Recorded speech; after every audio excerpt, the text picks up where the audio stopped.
নমস্কার বন্ধুরা, আশা করি তোমরা সবাই ভালো আছো। আজকে আবার একটা রেসিপি নিয়ে চলে আসলাম। আজকে বানাবো একদম অনুষ্ঠান বাড়ির মতো রুই মাছ দিয়ে, চিংড়ি মাছ দিয়ে, আলু দিয়ে ঝোল। নুন হলুদ মাখিয়ে নিয়েছি মাছগুলো, কড়াই সর্ষের তেল দিয়ে দিয়েছি। মাছটা প্রথমে ভেজে নেবো।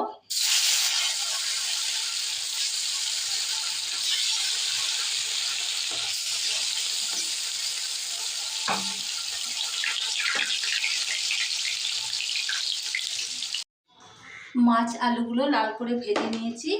এই তেলে ফোড়নে দিয়ে দেবো একটু পাঁচফোড়ন, গোটা গরম মশলা, শুকনো লঙ্কা, একটু মৌরি আর তেজপাতা দিয়ে দেবো।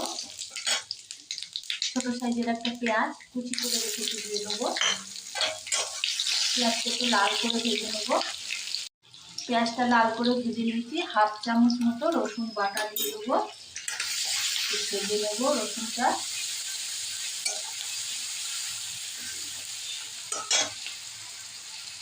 এখানে আছে 1 চামচ জিরে বাটা, 1 চামচ ধনে বাটা আর 4টে শুকনো লঙ্কা বাটা। 1 চামচ আদা বাটা আর 4টে কাঁচা লঙ্কা বাটা দিয়ে দেবো।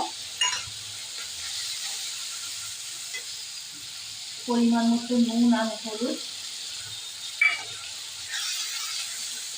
মশলাটা ভালো করে কষিয়ে নেব। মশলাটা ভালো করে কষিয়ে নিচ্ছি বন্ধুরা। তেল ছেড়ে দিয়েছে। মাছ, চিংড়ি মাছ আর আলু ভাজাটা দিয়ে দেবো। একটু নেড়ে চেড়ে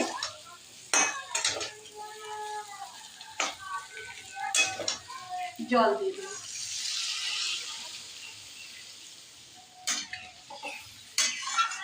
পরিমাণ মতো জলটা দিতে হবে, আলু আর মাছটা যাতে সেদ্ধ হয়। চেরা কাঁচা লঙ্কা দিয়ে দেবো কয়েকটা। একটা বড় সাইজের টমেটো কুচি করে রেখেছি দিয়ে দেবো। মাছ ভাজাগুলো দিয়ে দেবো।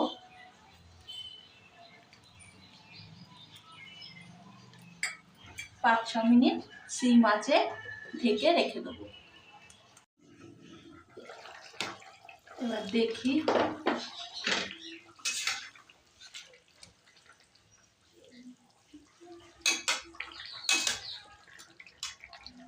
আলু মাছ সব সিদ্ধ হয়ে গেছে বন্ধুরা। এবার এর মধ্যে হাফ চামচ গুঁড়ো গরম মশলা দিয়ে দেবো।